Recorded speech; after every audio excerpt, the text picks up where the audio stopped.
Hey guys, welcome to an interesting video on Wild Rift. So today we're back with a Twitch updated complete guide. Now, we haven't really seen on-hit Twitch being the best build, but this has been the best build on Twitch for quite a long time now, honestly. Way better than the crit build and the AP build because they kept nerfing both his AP and AD ratios consistently. So now the on-hit build, which doesn't really involve so much AD/AP with it involves a lot more attack speed and on-hit effects like from the Bork and from Wit's End. This has become the pretty much the best build on Twitch. But before we jump into the build, of course don't forget to check out Twitch's basic guide for his skills, tips and tricks, leveling order, as well as some combos. But without further ado, let's jump into the build itself. So the first thing we're going to start off with is going to be the Gluttonous Greaves. Now Gluttonous Greaves is going to give you the Omnivamp as well as the AD. Now the AD here is pretty important because if you notice, this build barely has any AD. Like the Gluttonous Greaves gives you more AD than the Blade of the Rune King and gives you more AD than the Runaan's Hurricane. So this is going to be like your main AD source for like the majority of the game until you get to your Bloodthirster, which you don't even reach every single game. So this is a really important item. And then we start off our on-hit build with the Bork. So Bork, of course, gives you a little bit of AD, mostly attack speed and physical vamp. You also get the two important parts, which is the Ruin Strikes passive, which deals enemies' current health damage on hit, as well as the Drain passive, which is a 3-hit passive, which allows you to deal extra damage as well as steal their movement speed. So afterwards, we're going to go with the Runaan's Hurricane, which is going to give you a lot of attack speed again.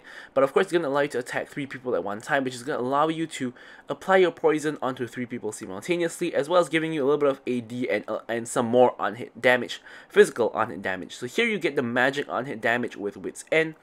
Again, more attack speed, you get magic resist, which is really useful if you're against a team with a lot of magic damage. If you're not, then it's a little bit less goal efficient, but you're still going to go for this item anyway. And you're going to deal on-hit magic damage as well as healing you when you're below half health. So you will notice in your first couple of items, you have a lot of attack speed and you have a lot of healing. So you have healing from here, you have healing from here, you have healing from here as well. And then you have 3 attack speed items. So you get a lot of attack speed and a lot of healing, which is kind of the name of the game, as well as, of course, the on-hit damage. And then you have 2 item slots left. So obviously it's not going to be very efficient to go for anything like an IE or something like that. So you're going to try to get the most efficient items you can, which is going to be Bloodthirster. Because Bloodthirster now finally you get a huge injection of AD. Now Bloodthirster itself gives you more damage than like Runaan's Hurricane and Bork combined. So you get Bloodthirster for the AD, again more physical vamp, and also bonus stats when you're high on health. And you top it off with a Mole Reminder for the Armor Pen as well as the Grievous Wounds. Now what you could do is, if you need a GA or something like that, you could go for the Mole Reminder earlier and then you can go for the GA afterwards and skip out on the Bloodthirster. But this is an ideal match where you don't have to go for GA.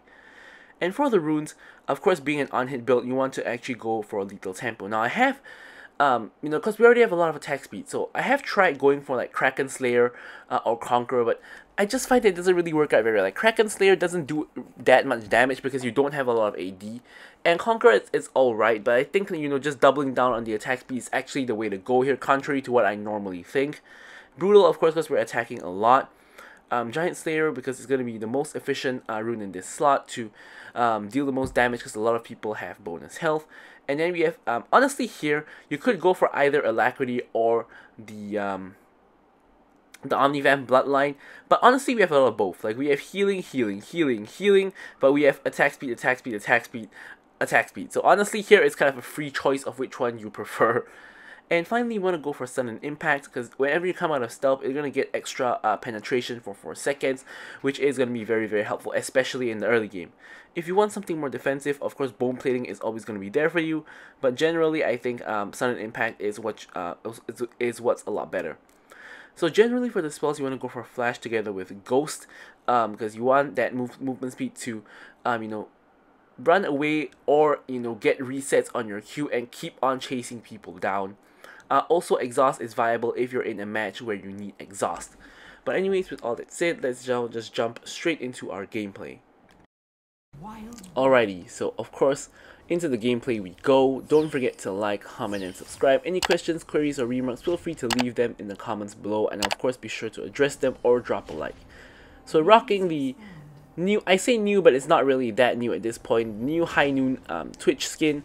Of course, it did come out some time ago, but you know, we haven't played Twitch in quite a while. This is actually my first match, you know, rocking the High Noon Twitch skin, and honestly, Twitch hasn't gotten a skin ever since his release skin, the Omega Squad skin. So it's been, you know, been a long time. I really like the skin, but hey, you know, we're not here to talk about the skin. We're here to talk about the build. So let's get into it. So first up, Twitch is actually really weak in laning phase, in a sense that he does a lot of damage, but he's really squishy. So here you can see we're just getting some auto attacks on, and then we press our E, and you can see we half health both of them, and so we actually win the trade here because Nami was being focused. So this is what I mean. So he does a lot of damage. So if your support is the one being focused and he can actually free fire, he's going to actually out damage majority of ADCs just because his auto attacks do like similar amounts of damage to them, and he has the poison. So here you can see we're going in on Seraphine because she got caught by the bubble. Flash forward, we kill her, and now we're going on to Varus, trying to stack up the poison, and we do so, but he gets to the fruit, so he does end up surviving. But yeah, so he does do a lot of damage, as you guys can see here. However, the main issue is that, in my opinion, I'm not sure if statistically this is true, but in my opinion, I think he's the squishiest ADC in the game. What I mean by this is he can do insane damage, but he can't take the damage. Now, a lot of other ADCs, they can do the damage and they can take more damage than him. So even like champions like Jinx, for example, or like other hyper carries like Zeri or Tristana, like I feel that they do similar amounts of damage to Twitch, but they can actually take more damage from the enemy team. Whereas with Twitch, I feel that he does, you know, more damage than a lot of them, especially because he has that burst with his poison, especially in the earlier stages. He does a lot of damage. However, the simple issue is just the fact that he is so squishy. Like, he takes way too much damage, which basically means your laning phase is not going to be very good, because if you're trading like evenly with the enemy team, like you guys are auto-attacking each other, you're going to actually take a lot more damage than you deal, is my experience with Twitch. So with Twitch, we really want to play that sneaky kind of playstyle where you can see here what I did to the Seraphine. I was able to sneak in, get a free trade on her where she couldn't really retaliate, and I get her chunked to like a quarter health. And that's kind of really what you want to look for with Twitch. You don't want to do that and run in on two enemy teams, because two enemies, because a lot of times you get out traded by both of them, and you can get CC'd and stuff, and you can just end up dying. So you do want to do that, but you want to be careful when you do that. So here, for some reason, Varus has rotated to the mid lane instead of coming back to bot lane to defend. I'm not quite sure what the plan was for him there. So I was pinging that he was missing.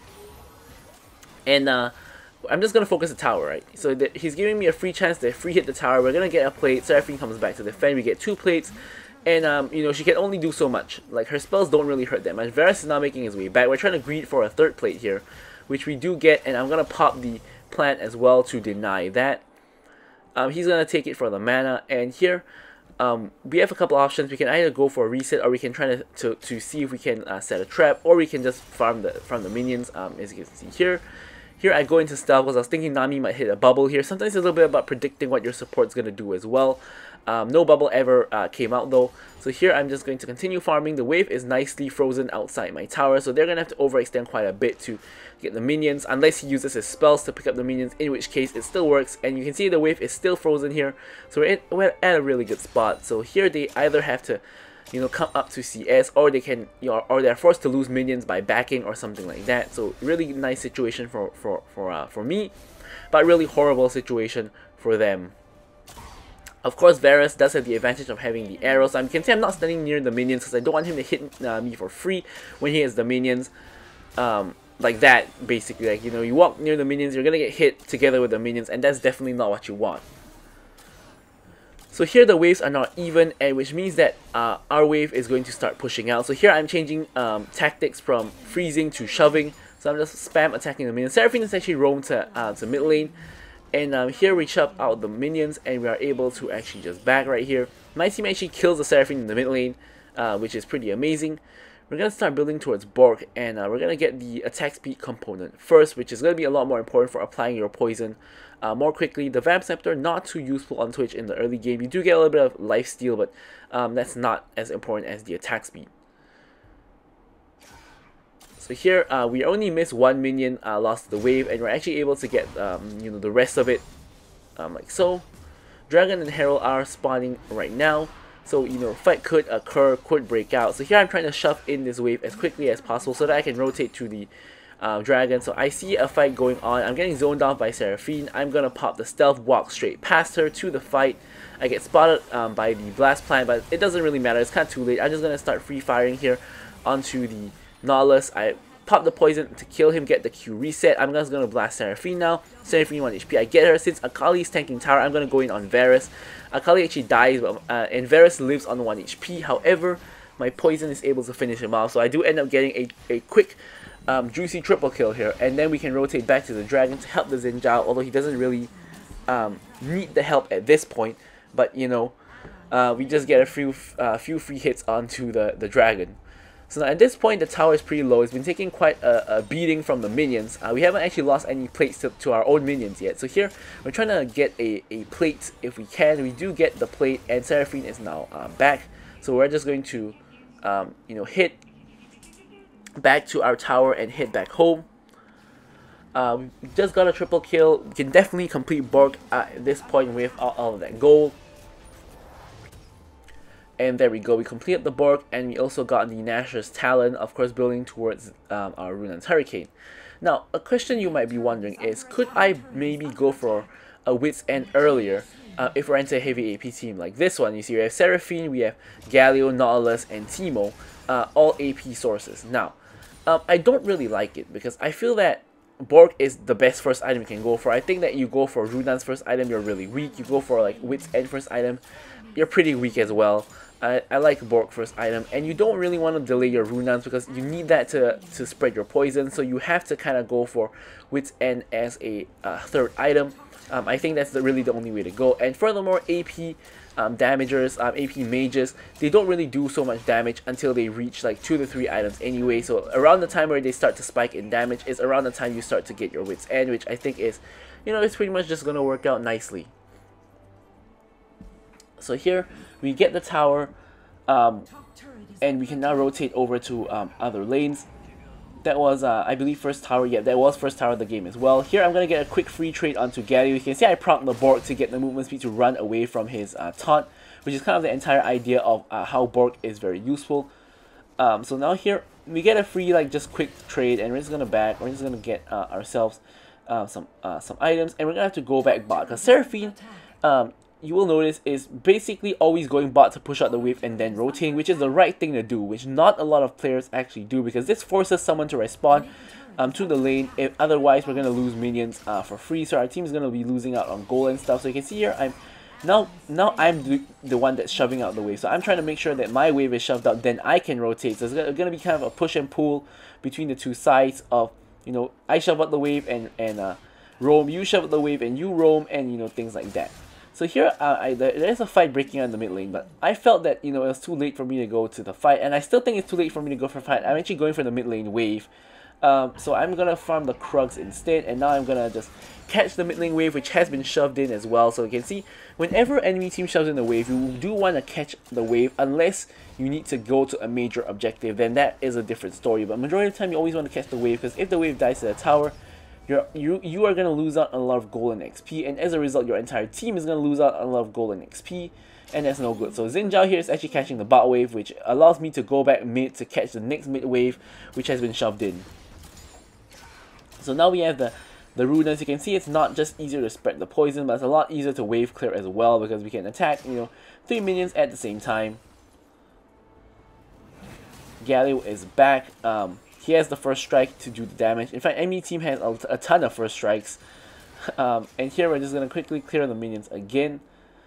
Akali is kind of hovering. Xin Zhao is also kind of hovering, but nothing's really happening. I thought a fight might break out because there's like a good number of people from both teams here, but nothing ends up really happening, which is completely fine. I'm 4-0-0, sitting pretty with the most gold in the game at the moment, maintaining my farm, of course. So here I'm just farming the Raptors. And it looks like a fight's going to break out because Xin Zhao is super duper overextended to get the kill onto Teemo. A fight does break out, so I'm going to come over here, pop the ulti, and start just blasting people, Runans to spread onto all people. I get, you know, 2 kills and Akali gets 1. I didn't even actually have my E because I was actually using it on the Raptors. But thankfully just our general on-hit damage is good enough. So here, you know, when we have an opportunity to, we're going to counter jungle, of course deny the enemy team any farm. We take their grab and we're going to take their blue as well. Varus and Teemo are the only two chaps left alive on the enemy team, and Varus is mid, so he's not likely to stop us. Now Dragon has now spawned, so we're trying to grab this Dragon. Teemo of course is here to kind of run a little bit of interference. He blinds me, pretty good move on his part. Blinding Twitch is really bad because he can't do any damage because all the damage comes from auto attacks. So we secure the Dragon. Xin Zhao goes in like 1v5 for some reason. This Xin Zhao goes in non-stop. Akali is now going in as well. And now, you know, with the fight fully broken out and with a lot of enemy cooldowns missing, now is my time to go in and start blasting people. I'm gonna blast down this Nautilus. I'm focusing him. Galio is now behind me, so I'm gonna focus the Galio and finish him off first. I got the full stack lethal tempo at this point. I got the reset flashing forward to pop the ulti. I'm gonna kill Nautilus. Varus actually lives on 1 HP. Unfortunately, because we did end up getting rooted there and couldn't get off more auto attacks to get the poison fully stacked onto the Varus. So here I'm trying to focus on the tower. Teemo is now back. He's focusing. He's doing a lot of damage. So here I actually wanted to back off, but I saw Wukong go back in. I got baited to go back in as well. So Teemo picks up a double kill, and he actually gets the shutdown from me, which instantly boosts him to the most gold in his team. Now with close to 10,000 gold. At this point, I managed to complete my entire wit's end. So triple on-hit items secured. Obviously, this is the point that you're really strong. I also have a QSS because there's so much CC on the enemy team. Like, honestly, everyone has CC here. Teemo has a blind. Nautilus' whole kit is basically CC. Galio has the taunt and the knockup. Varus has the root, and Seraphine has her E and her ult. There's so much CC here, and most of them can be you know, stopped with QSS. In fact, even Nautilus and Galio ult, which are knockups, can be stopped with QSS because you can see them coming and you can, you know, use QSS before they hit you to get that 1 second of unstoppable, and you can actually QSS that. So Xin Zhao goes in 1v3 again, and here we're gonna try to salvage the situation. I didn't see the need to QSS this one here because honestly, not like Nautilus is gonna actually kill me because he doesn't have the damage. I get the tower instead. Nautilus and Varus are both 1 HP. Don't quite manage to finish the kill here. But we are able to chase them off and pick up the mid lane tower to really open up the map with all of the tier 1 towers of the enemy team destroyed. Now the only reason why Xin Zhao just going in non-stop like a madman is working out is because by chance, not really by chance, but me and Akali have been playing around the fact that he goes in like a madman all the time. So me and Akali are constantly near him. So when he goes in and wastes enemy cooldowns, we are around to, you know, finish off the rest of the kills that he didn't get after he dies. So here we're all just trying to get a reset. However, this bush was clearly warded. I get hit by everything. I try to QSS, but there's no getting out of this one without having my flash up to flash over that wall. If I had flash up, I QSS and I flash over the wall, I actually think I live because enemy team wouldn't actually be able to reach me. However, because I don't have flash, you know, I QSS, but I have to walk around the entire wall, which is not gonna happen. So in the meanwhile, Xin Zhao is actually getting off a split push and actually picking up this tower here. And Wukong's just clearing out the mid wave that is being pushed in. Nothing too fancy happening here at this point. Now we've got like, you know, really good build. Baron is getting started off by the enemy team. Wukong is running interference. Galio is actually really low. Wukong dies unfortunately, and Xin Zhao's trying to make his way there as quickly as he can, and so are we because we have just spawned and we're making our way there as quickly as we can. Xin Zhao actually baits them into a fight when they already got Baron. We're gonna focus on the first target first, which is going to be the Nautilus. Galio and Nautilus are down. We're gonna chase after Teemo, flashing on top of his head. I QSS because I thought he was gonna blind me there, so that was kind of a predictive QSS because if he blinds me, I'm not gonna be able to stack onto him. And unfortunately, we don't quite have the poison up, so we don't actually get the we don't have the E up. Sorry, so we don't actually get the kill onto the Teemo, unfortunately. So a little bit of a waste of the flash there. We're going to try to remove more Baron buffs, and Teemo is actually the most fit member of his team as well. So I would say he's probably the important one to kill. He also kind of counters me, so either which way I just want to kill him, but it didn't work out. So here the last dragon is coming up, and this will be Mountain Dragon Soul for my team if we get it. Although I think Mountain Dragon Soul is, you know, nearly completely useless. Like the small shield it gives you barely means anything. But here Xin Zhao gets into a big fight again. Galio goes in. I'm waiting for my opportunity. I get charmed, but there's no follow-up. I dodge the Nautilus hook, and I'm just free firing from the back here onto Teemo as well. He blinds me, unfortunately, which is really what kills me, because I get blinded, I don't DPS, and I don't heal, and then I walk straight into a Teemo Shroom, so I get a triple kill, and I do end up dying.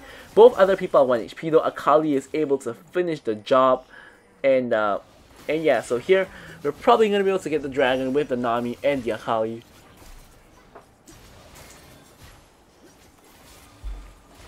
But yeah, you can see how Teemo is really a hard counter to not just Twitch, but a lot of ADCs as well, because obviously ADCs need to auto attack, and without auto attacking, you are, you know, pretty much useless there. And yeah, I walked into the mushroom because I wasn't looking at where I was going. I was looking at how where the enemies were, not where I was. So not really the best situation to find myself in over there. Yeah, but it still kind of works out. You know, we end up killing the entire enemy team and picking up the dragon, getting the mountain dragon soul. You know, and 2 people on our team are left alive. So overall, it was kind of a positive trade.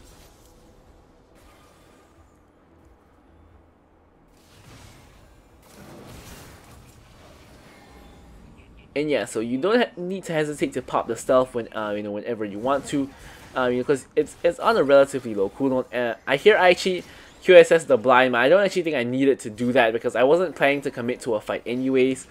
So I didn't really need to actually QSS the blind there. But kind of do it out of instinct, you know, to just QSS the blind.